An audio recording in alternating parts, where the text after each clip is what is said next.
Welcome sa Primverse at ngayon ipapakita ko sa inyo kung paano kayo makakapaglagay ng trade na may stop loss at take profit. Ngayon, ano ba ang take profit? Ang take profit ay isang set ng order na inilalagay mo at kapag tinamaan ng presyo ng market, yan, lalabas ka sa trade na may kita. Ngayon, ano naman ang stop loss o SL? Ang SL ay isang uri ng order at kapag inilagay mo ito at naglagay ng trade at tinamaan ng presyo ng merkado ang iyong order, automatic kang lalabas sa trade kasama ang iyong pagkalugi. Ngayon, bakit nga ba ito napakahalaga? Malaki ang naitutulong nito para mabawasan ang emosyonal na stress at para na rin maipatupad ang risk management. Ngayon, ipapakita ko sa iyo sa MP5 kung paano mo ito magagawa. Kapag nagtanggap ka ng alerto sa PB Insight, makikita mo ang take profit at stop loss. Ngayon, sabihin natin naglagay sila ng buy sa ginto. Sa pinakataas na kanan, makikita mo ang maliit na icon na iyon, pipindutin mo yan, at pagkatapos ay pindutin mo lang ang buy. Ngayon, para sa kung paano ka maglalagay ng stop loss at take profit, pindutin mo lang ang trade na kakapasok mo pa lang, iswipe mo yan pataas, at makikita mo ang option add stop level. At doon, makakapaglagay ka ng take profit tulad ng TP1, TP2, TP3, at syempre, pati na rin ang stop loss. At kapag naipasok mo na ang mga yan, maaari mong pindutin ang modify, at ganoon mo mailalagay ang take profit at stop loss kapag kumukopya ka ng isang trade.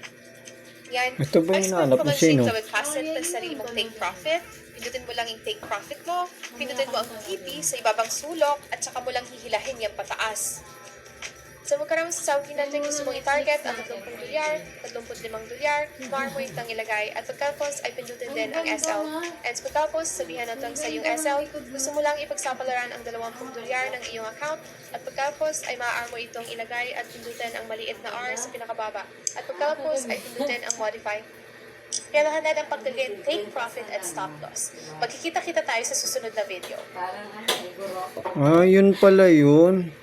Hello, welcome sa Primverse at ngayon ipapakita ko sa inyo kung paano kayo makakapaglagay ng trade na may stop loss at take profit. Ngayon, ano ba ang take profit? Ang take profit ay isang set ng order na inilalagay mo at kapag tinamaan ng presyo ng market, yan, lalabas ka sa trade na may kita. Ngayon, ano naman ang stop loss o SL?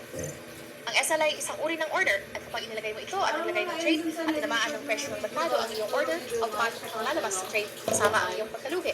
Ngayon, bakit nga ba ito napakahalaga? Malaki ang naitutulong ito para mabawasan ang emosyonal na stress at para na rin maipatupad ang risk management. Ngayon, ipapakita ko sa iyo sa MP5 kung paano mo ito magagawa. Kapag nagtanggap ka ng alerto sa PB Insight, makikita mo ang take profit at stop loss. Ngayon, sabihin natin naglagay sila ng buy sa ginto.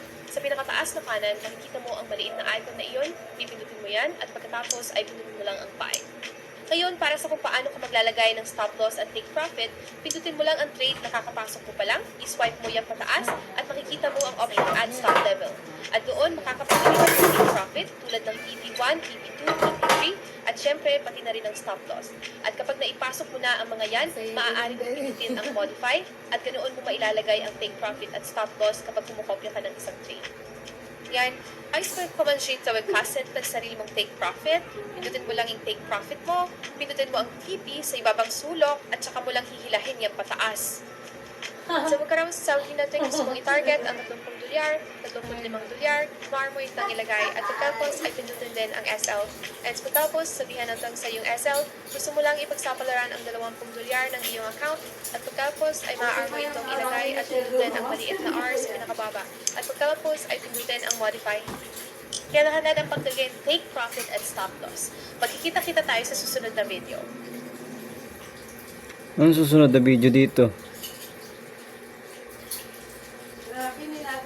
May Wala na eh.